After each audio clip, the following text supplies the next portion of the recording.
Hello everyone, welcome back to the channel. आज हम लोग करने वाले हैं राम लक्ष्मण परशुराम संवाद। ये जो क्लास 10th का हिंदी है उसका जो कोर्स ए है ना, क्लास 10th हिंदी का कोर्स ए है, उसका जो ये चैप्टर है राम लक्ष्मण परशुराम संवाद, इसका हम लोग फुल एक्सप्लेनेशन करने वाले हैं। इसकी कम ही एक्सप्लेनेशन वीडियोस आपको देखने को मिलती हैं और काफ़ी सारी अच्छी वीडियोस आपको नहीं मिल पाती है। तो हमने सोचा कि क्वालिटी वीडियोस आपको दे विद द हिंदी कंटेंट। ठीक है, हिंदी कंटेंट में आपको भी क्वालिटी वीडियोस चाहिए होती हैं, तो हम आप तक क्वालिटी वीडियोस पहुंचाने की कोशिश करते हैं। तो इसी कोशिश में आप भी हमारे साथ हो, सब्सक्राइब करो, लाइक करो एंड शेयर कीजिए अपने फ्रेंड्स के साथ, ताकि उनकी भी 9th को जो एग्जामिनेशन होने वाली है वो अच्छी जाए, है ना। चलिए, तो वन शॉट एक्सप्लेनेशन होगा विद द डिटेल। तो स्टार्ट करते हैं राम लक्ष्मण परशुराम संवाद। और फिर से वही बात कि अभी तक चैनल को सब्सक्राइब नहीं किया है तो प्लीज़ सब्सक्राइब कीजिए। चलिए, तो देखिए, राम लक्ष्मण परशुराम संवाद लिखा हुआ है जैसे कि हेडिंग में ही। जो इसके जो रचनाकार हैं वो गोस्वामी तुलसी जी है। इनके जो लेखक हैं वो गोस्वामी तुलसी जी हैं, दास जी हैं, जो आप देख सकते हैं यहाँ पे कि उन्होंने ही हनुमान चालीसा का भी रचन किया। और इसको भी, इसके भी रचनाकार कौन है? राम लक्ष्मण परशुराम संवाद के गोस्वामी तुलसीदास जी इसके भी रचनाकार है, यानी कि इन्होंने इसको लिखा है। ठीक है, सो अब देखो यहाँ पे जो आपके सामने एक दोहे लिखे हुए हैं, और ये दोहे का जो हम लोग आज पूरा प्रसंग करेंगे और उसका अर्थ भी जानेंगे। प्रसंग के साथ दोहे का अर्थ जानना बहुत ही ज़्यादा महत्वपूर्ण हो जाता है जब हम लोग हिंदी साहित्य को पढ़ रहे हैं। ठीक है, चलिए, तो क्या बोल रहा है पहली पंक्ति क्या बोल रहा है? नाथ शंभु धनु भंजहारा, यानी कि इन पंक्तियों से क्या बोल रहे हैं? हे नाथ, हे नाथ। हे नाथ कौन बोल रहे हैं यहाँ पे? कौन बोल रहे हैं यहाँ पे? राम जी है। वो हे नाथ किसको बोल रहे हैं? वो परशुराम जी को है। परशुराम जी, जब राम जी ने धनुष को तोड़ दिया था तो परशुराम जी जो क्रोधित होकर के उनके पास आए थे, तब जो है श्री राम जी उनको संबोधित करते हैं हे नाथ। ठीक है, शिव जी के धनुष को तोड़ने की शक्ति तो केवल आपके दास में ही है, यानी कि क्या बोले? नाथ शंभु धनु भंजहारा होई के वो एक दास तुम्हारा, यानी कि जिसने इसको भी तोड़ने की कोशिश की वो आपका दासी होगा। आये सुकाह कही किन मोही सुनई दिसाई बोले मुनि को ही, है ना। फिर ये बात जो सुन के बोलते हैं, यानी कि जैसे ही राम जी ने बोला कि इसे तोड़ने की शक्ति तो आपके दास में ही हो सकती है, वो आपका कोई दासी तो होगा जिसने इस शिव के धनुष को तोड़ा है। इसका इतना सामर्थ्य और किसमें है? तो ये बात सुन करके ऋषाई बोले मुनि, यानी कि कौन बोले? हमारे परशुराम जी बोले। परशुराम जी ने क्या बोला?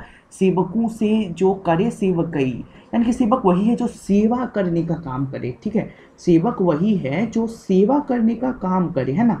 वही कौन है? सेवक है। ठीक है, तो जो सेवकों जैसा काम करे तो वही तो सेवक है। बट यहाँ तो जो है ये सेवकों जैसा काम नहीं हुआ है ना, यहाँ तो सेवकों जैसा काम नहीं हुआ है। अरिकिरेनी करी करऊ लाराई सनऊ राम जोई शिव धनु तोड़ा, यानी कि जिसने इस शिव धनुष को तोड़ा है ना, जिसने भी इस शिव धनुष को तोड़ा है वो मेरा दास नहीं हो सकता, वो मेरा शत्रु है। सहसु बाहु समसो रिपु मोरा, यानी कि रिपु यानी कि शत्रु यानी कि एनिमी। वो क्या है? मेरा दुश्मन है, मेरे शत्रु है। रिपु मोरा सो बिलगाऊ बही समाचार ना त मारे जनही सब राजा, यानी कि क्या बोल रहे हैं कि ये तो शत्रुता वाला वो काम किया है, मेरे सामने वो आए। ठीक है, सुनी मुनि बचन लखन मुस्काने बोले परसु धरी अब माने। ठीक है, ऐसा सुन करके जो है वो क्या है, वो ऐसी क्या दी उन्होंने? ललकार दी, है ना। ललकार दी उन्होंने। क्या बोला? ललकार दी किसको? लक्ष्मण वो किसको दी? कि वो मेरे सामने आए, वो मेरे सामने आए जिसने इस धनुष को तोड़ा है। देखो, बहु धनहु तोरी ललकारी कबहु न असिरिस कनहि गोसाई, यह धनु पर ममता कोई हेतु सुनी रिसाई का भृगुल के हेतु, ये नृप बालक काल बस बोलत तनहि न समार, धनु सम धनु विदित सल संसार। अब देखो, इसका जो भावार्थ है ये मैं आपको अच्छे से समझा देता हूँ, ये मैंने लिख के भी रखा है।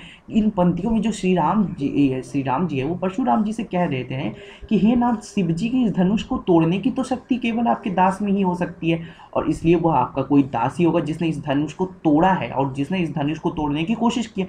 मुझे आदेश दे, मेरे लिए क्या आज्ञा है। तो ये सुनकर के जो है परशुराम जी बोलते हैं कि, और क्रोधित हो जाते हैं बहुत ज़्यादा, पहले से भी ज़्यादा क्रोधित हो, कहते हैं कि जो सेवक वही है जो कि सेवकों जैसा काम करे, और यह धनुष तोड़ करके तो उसने शत्रुता का काम किया और इसका परिणाम युद्ध ही है।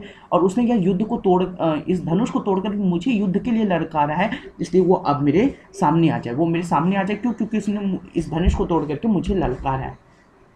फिर बोलते हैं लखन कहा हंसी हमरे जाना सनहु देव सब धनुष समाना।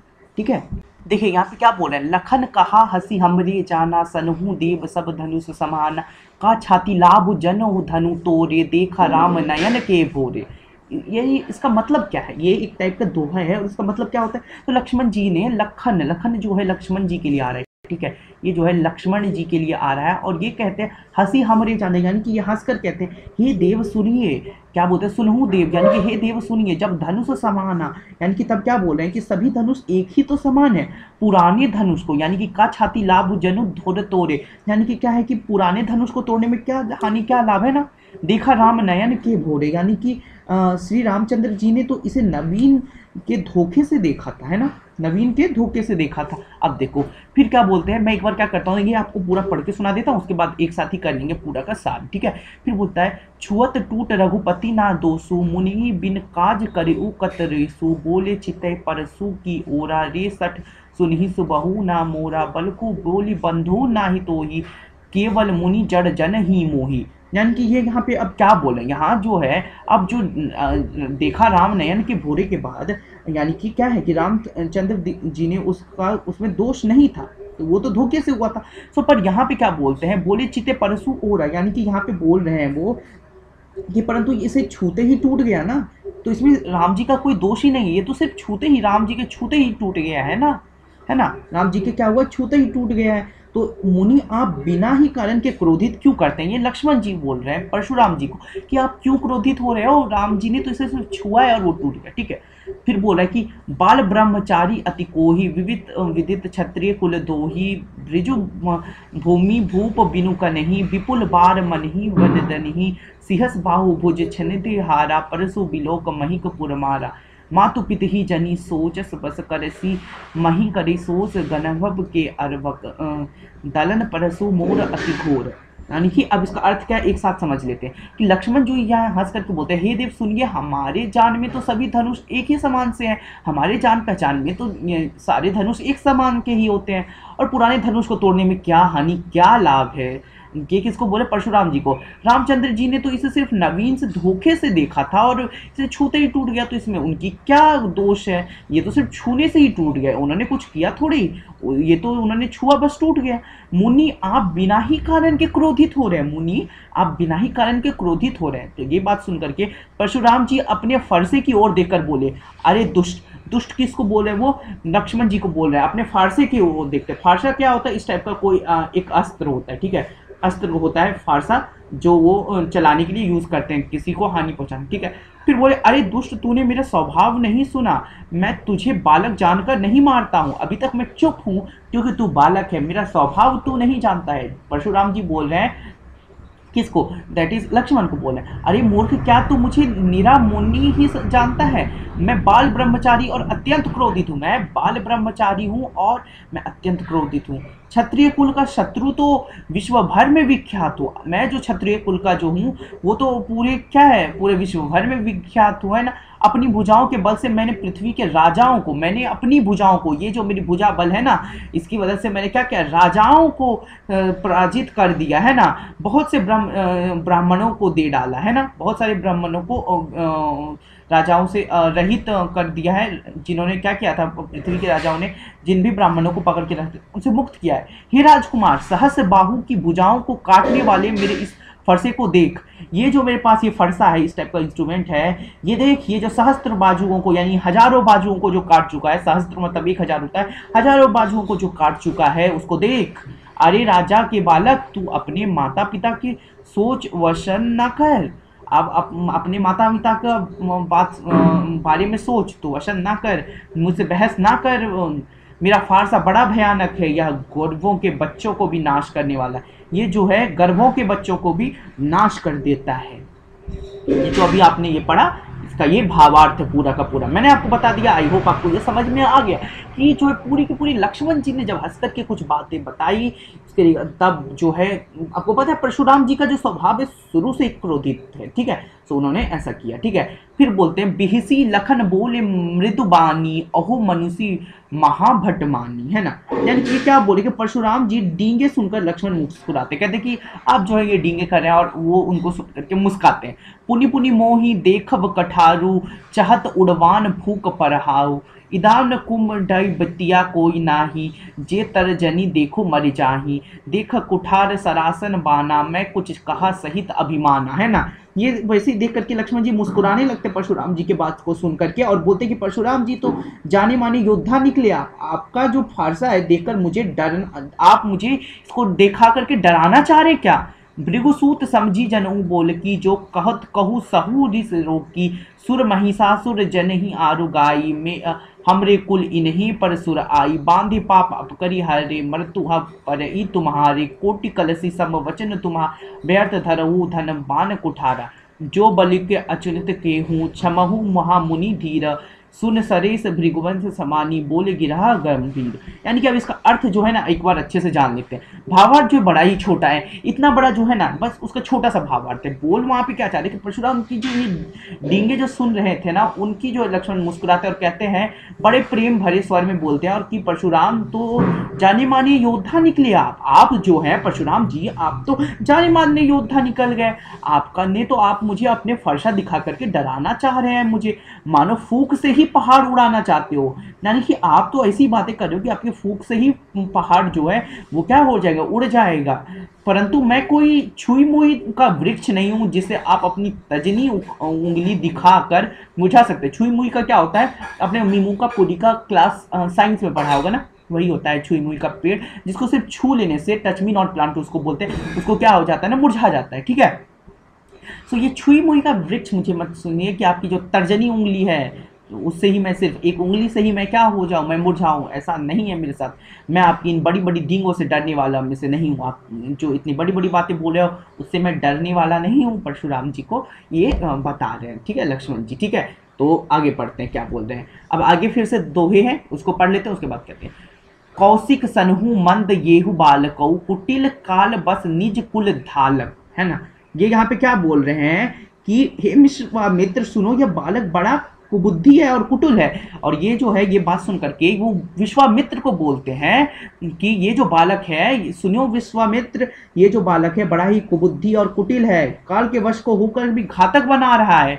भनुवंश रोकसु कलकु निपट निरकसु अबदहु आंसक, यानी कि अपने जो काल को घातक बना रहा है, सूर्यवंशी रूपी पूर्ण चंद्र का कलंक है ये जो है ये कलंक है। ठीक है, काल कवलु होई छन माही कहो पुकारी खोरी मोहिनाही तुम, ठीक है, तुम हट कहू चहु उबारा कही पतापु बल रोषु हमार लखन केहू मुनि सजोस तुम्हारा तन ही अछत के बरुन पारा अपने मुंह तुम अपनी करनी एक अनेक भांति सब बरनी नाही संत ना पुनि कहू जनु रसीद सुख दुस दुख सहदु वीर बद्री तुम कह अछोबा गाड़ी गेत ना प्रभु शोभा सर समर करनी करही करनी ना जनही आपू विद्यान रन पाड़ रिपु कायर कंदही प्रतापू। अब देखो इसमें क्या हो रहा है, देखिए अब ये जो है ये अर्थों का अब हम लोग क्या करते हैं, जो अभी हमने दोहे पढ़े हैं उसका जो अब अर्थ देखते हैं। कहते हैं हे विश्वामित्र सुनो, ये जो बालक है बड़ा ही कुबुद्धि है, मंद बुद्धि है, इसके पास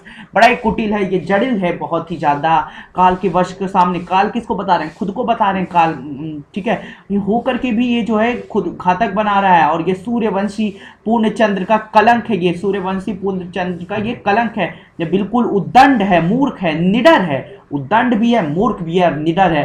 अभी क्षण भर में यह काल का ग्रसन हो जाएगा। ग्रसन यानी कि ग्रसना, ग्रसना यानी कि किसी भी चीज को भक्षण करना, है ना। मैं पुरस्कार कहे देता हूँ, सॉरी मैं पुकार कहे देता हूँ, फिर मुझे दोष नहीं देना। ये किसको बोले, विश्वामित्र को। कौन, परशुराम जी। यदि तुम इसे बचाना चाहते हो ना विश्वामित्र, तो हमारा प्रताप बेल और क्रोध बतलाकर इसे मना कर दो। तो अब इसी पे लक्ष्मण जी कहते हैं हे मुनि, आपका सुयश आपके रहते हुए दूसरा कौन वर्णन कर सकता है। आपने अपने मुंह से, यानी कि आप तो खुद ही मुंह के मिट्ठू यहाँ बन रहे हो, आप ही खुद की ही तारीफ कर रहे हो, अपने अनेकों बार अपने ही मुंह से अपना तारीफ कर दिया, आपने अपने से ही वर्णन कर चुके हैं आपका। इतने पर भी संतोष ना हुआ तो भी फिर कुछ कहे डालिए। अगर आपको अभी भी इतना अपनी प्रशंसा करके भी, लक्ष्मण जी बोल रहे हैं परशुराम जी को कि अभी तक आपने जितना भी बोला प्रशंसा अपनी तो खूब कर ली ना, अभी भी कुछ नहीं छूट गया था, फिर बोलिए क्रोध रोक कर ऐसे दुख मत सहिए, क्रोध को रोकिए मत, दुख मत सहिए। आप वीरता व्रत धारण करने वाले धैर्यवान और क्षोभ रहित है, ठीक है। सो आपको गाली देते हुए शोभा नहीं पाते हैं आप, ठीक है। सूरवीर तो सिर्फ युद्ध में शूरवीरता का प्रदर्शन करते हैं कहकर अपने आपको नहीं जनाते। सूरवीर खुद को बतलाने से नहीं होता है। सूरवीर, ये क्या बोले लक्ष्मण जी परशुराम जी को कि सूरवीर जो है खुद को बतलाने से नहीं होते, वो सिर्फ युद्ध के मैदान में ही जाने जाते हैं। शत्रु को युद्ध में उपस्थित पाकर कायर ही अपने प्रताप की डींग मारा करते हैं ना। कायर ही, जो कि उपस्थित अपने शत्रु को देख करके सिर्फ कायर ही डींगे अपने मारते हैं, यानी कि ये लक्ष्मण जी के अनुसार कि ये जो है ये डींगे मार रहे हैं। कौन? परशुराम जी। चलिए आगे पढ़ते हैं।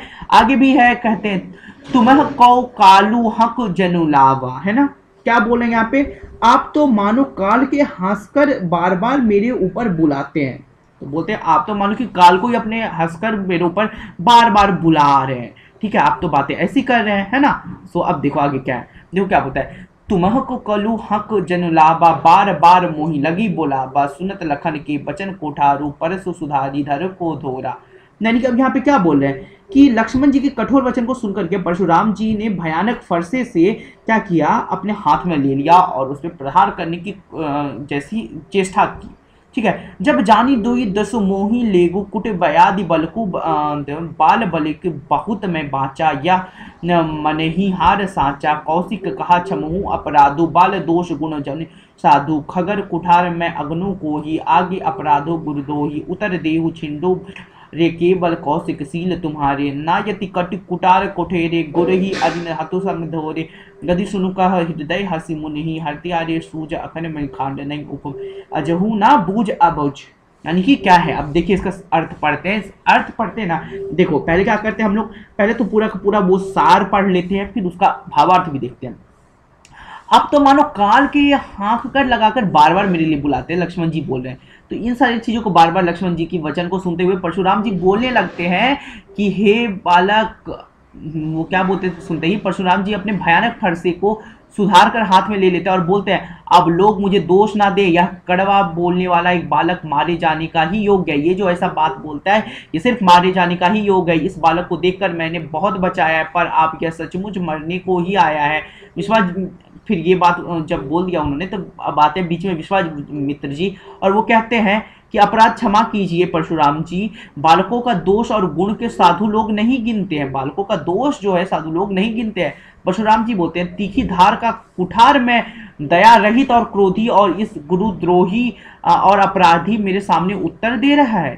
यानी कि बोलते हैं कि तीखी धार में, फिर बोलते परशुराम जी कि मैं दया रहित और क्रोधी और यह गुरुद्रोही और अपराधी मेरे सामने उत्तर दे रहा है, इतने पर भी मैं इसे बिना मारे छोड़ रहा हूं। सो हे विश्वामित्र, केवल तुम्हारे प्रेम से, हे विश्वामित्र सिर्फ तुम्हारे प्रेम से न सिर्फ इस लक्ष्मण को, मैं सिर्फ इस बालक को मैं छोड़ रहा हूँ, ठीक है। नहीं तो इस कठोर से कुटिल थोड़े ही परिश्रम गुरु में उत्तीर्ण हो जाता है। और विश्वाजी मित्र ने हृदय में हंसकर कहा परशुराम को हरा सूझ रहा है, ठीक है। ये फिर देख करके विश्वामित्र हंसकर कहते हैं परशुराम को हरा सूझ रहा है। अब इसका मतलब क्या हो रहा है, जब विश्वामित्र ने बोला तो बोलते हैं सर्वत्र विजयी होने के कारण ये श्री राम लक्ष्मण को भी साधारण क्षत्रिय ही समझ रहे हैं। यानी कि विश्वामित्र अंदर ही अंदर हंसते हैं, ये सबको इतने विजयी हो जाने के बाद ये सिर्फ अब राम लक्ष्मण जी को भी क्या करें, साधारण क्षत्रिय समझ रहे, किंतु यह फौलाद बड़ी हुई खाड़ है, रस की खाड़ नहीं है। ये बड़े बड़े फौलाद हैं ये, ठीक है। अब मुनि अब भी बेसमझ बने हुए हैं और इसके प्रभाव नहीं समझ रहे हैं। परशुराम जी अभी भी इसके प्रभाव को नहीं समझ रहे हैं कि उनके सामने इतने खड़े होकर के जो कुछ बोल पा रहे हैं, ठीक है। चलिए फिर बोलता है कहू लखन मुनि सील तुम्हारा को नहीं जन विदित संसारा। यानी बोलते लक्ष्मण जी बोलते हैं हे मुनि, आपके प्रेम को कौन नहीं जानता है ना, वह संसार भर में प्रसिद्ध है, ठीक है। ये जो है लाइन, इसका मतलब क्या है कि हे मुनि, आपका जो है प्रेम कौन नहीं जानता है, पूरे संसार में सारे लोग जानते हैं। माता पिता ही उरिन भई ने के गुरनु राह सोच बड़ी के। यानी क्या बोलते हैं, क्या आप माता पिता से अच्छी तरह उत्तीर्ण हो गए हैं, अब गुरु का ऋण रहा जिसका जी बड़ा हो सकता है ना। अब देखो क्या बोलते हैं, सो जनु हमरोही मानथे काड़ा दिन चलित गई बयाज बाड़ा अब अनहु बही और बोली तुरंत दो मई खोली सुनी कटु बचन कुठार सुधारा हुई हाय सब सभा पुकारा भक्त परसु देख ब्रिज बिजरी बजो नभ दोहा, मिले न कबहू संपुट गाठे, दुव्य जेता धरहूँ सब बाड़े, अनुचित कही सब लोग पुकारे, रघुपति सैनी लखनऊ निवारे, लखन उत्तर अहुत सरसी, भृगव कोपी कृसानु, बढ़त देखी जल समन। अब देखो इसका जो अर्थ है वो पहले एक बार देख लेते हैं, ठीक है। अभी हमने ये पढ़ लिया, अब इसका अर्थ देखिए क्या बोलते हैं कि लक्ष्मण जी बोलते हैं, हे मुनि आपके प्रेम को कौन नहीं जानता है, संसार भर में प्रसिद्ध है, आप माता पिता से अच्छी तरह उऋण हो चुके हैं, आप गुरु का ऋण रहा, ठीक है ना।